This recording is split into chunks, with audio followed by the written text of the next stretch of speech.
Anjo Iliana, ano nga bang nagtulak sa kanya para humingi ng sorry sa lahat ng kanyang mga nasaktan? But before that, if you haven't subscribed yet to my YouTube channel, please don't forget to like, share, and subscribe at hit mo na rin ang notification bell for more showbiz updates. Bago tayo, of course, magpatuloy sa ating updates for today's video, of course, nais kong pasalamatan kayo for always watching and trusting this channel.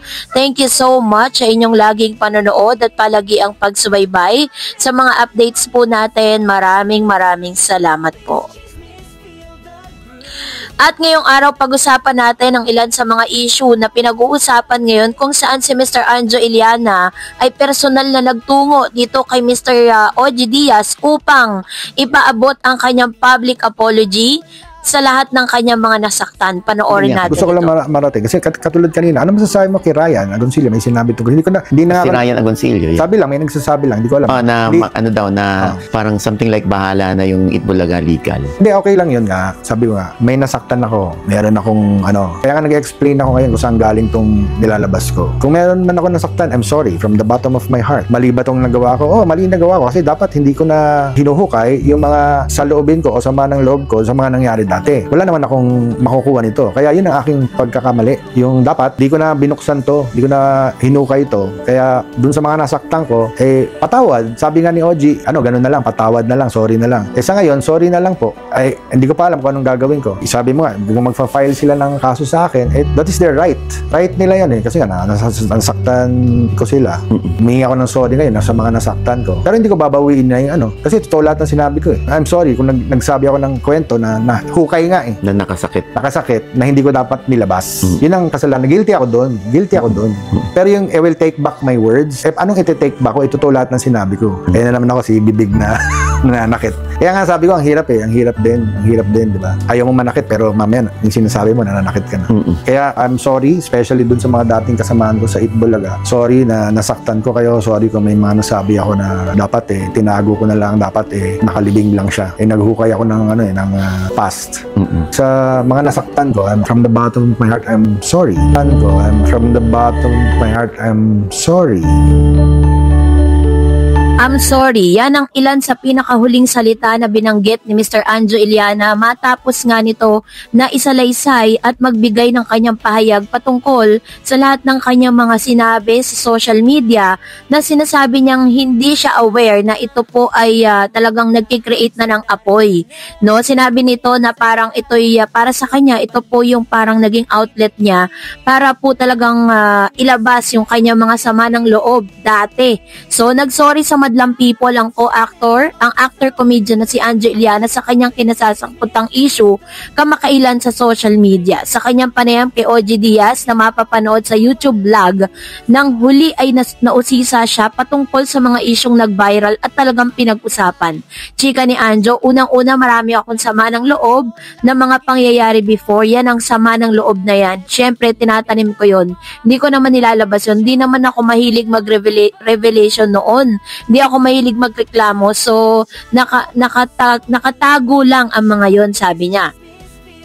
At dahil bago ako sa kanya, para sa kanya bago siya sa TikTok live, aminado siya na nami-mishandle niya ang sarili at nadadala siya sa tuwing binabanata ng mga bashers. Nabubuhay yung ilang alaala na hinanakit ko sa loob ng. Tapos, isa doon ay pinakatiniis ko dati ay yung nag-aaway yung Itbulaga at yung management. Nasama ako doon, nagbigay ako ng konti statement na misunderstood ng ibang tao. Doon nagsimula yung bashing sa akin, sabi ni Anjo.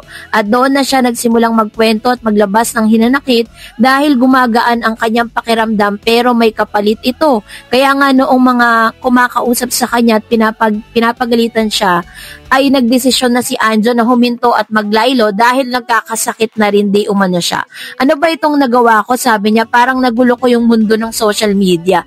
Hindi ako nagpapapansin, hindi ako mahilig ng limelight. Ako'y mahilig lang mag-interact, sabi niya.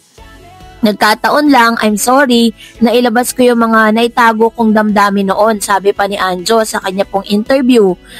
Chika ni Anjo, aminado naman siyang hindi madali ang humingi ng tawad sa netizen, ngunit ang mahalaga ay naisip niya kung kailan siya dapat tumigil. Hindi gaanong kasimple, pero para sa akin at least na hold back ako. Na-realize ko because of my friends, because of my family, because of my children, na sinasabing, what are you doing? Hindi ko na na-realize sa gaanong kalaki yung impact, including the particular day na nagkwento ako dati kay Snooki naman, yung nagsalita na si Kumaring Chris Aquino, lahad ni Anjo. Anya, natuwa lang daw talaga siya sa tuwing nagkukwento siya ng kanyang mga nararamdaman. Kasi nga, natuwa na ako noon time na yon. At that particular week, na bukod sa naglabas ako ng sama ng loob, nagkukwento naman ako, sabi ni Anjo. So, dahil po dyan, ay ginamit niya po yung outlet nitong si Mr.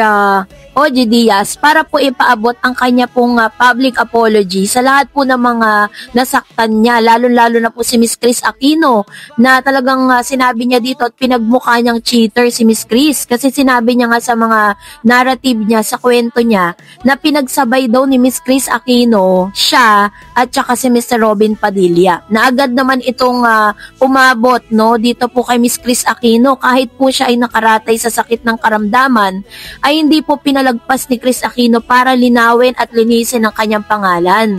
So sinabi nito na nagsisinungaling at hindi totoo ang sinasabi nitong si Mr. Anjo Iliana, dahil sinabi ni Anjo noon na 3 weeks lang ang itinagal ng kanilang relationship, pero ikinuwento po ni Miss Chris Aquino na sa unang buwan po nila ay sinorpresa pa siya ni Anjo Iliana, na bagay na medyo may inconsistency dun sa sinasabi ni Mr.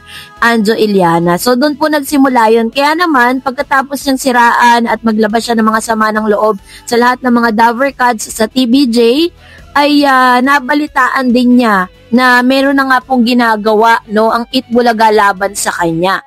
So pinagpapalagay po ng ilang mga netizen na ito ang isa sa mga nag-trigger dito po kay Mr. Anjo Iliana para huminto at mag-public apology. Inamin po niya na tinawagan siya ng dating kanyang boss sa Itbulaga na si Miss Malucho Wapagar, na matagal nilang nakasama sa Itbulaga at parang isa ito sa mga sumuway sa kanya. At pinagsabihan nga siya patungkol sa mga bagay nito. At sa kanyang mga salita, ay tila baga talagang nagsisisi si Mr. Anjo Iliana, dahil recently lang daw di umano niya na-realize na hindi pala maganda yung kanyang mga naging peg, yung naging kanyang mga sinabi sa social media, na nag-create nga daw ng matinding apoy, lalo-lalo na sa Facebook. Ang akala niya daw ay ito'y simpleng entertainment lamang, pero hindi niya alam ay nakakasakit na pala siya ng ilang kapwa artista niya. Isa rin sa mga nag-trigger sa kanya na sinasabing marami ng mga artista at mga kaibigan niya ang umiiwas sa kanya dahil nga sa attitude na ipinakita niya sa publiko.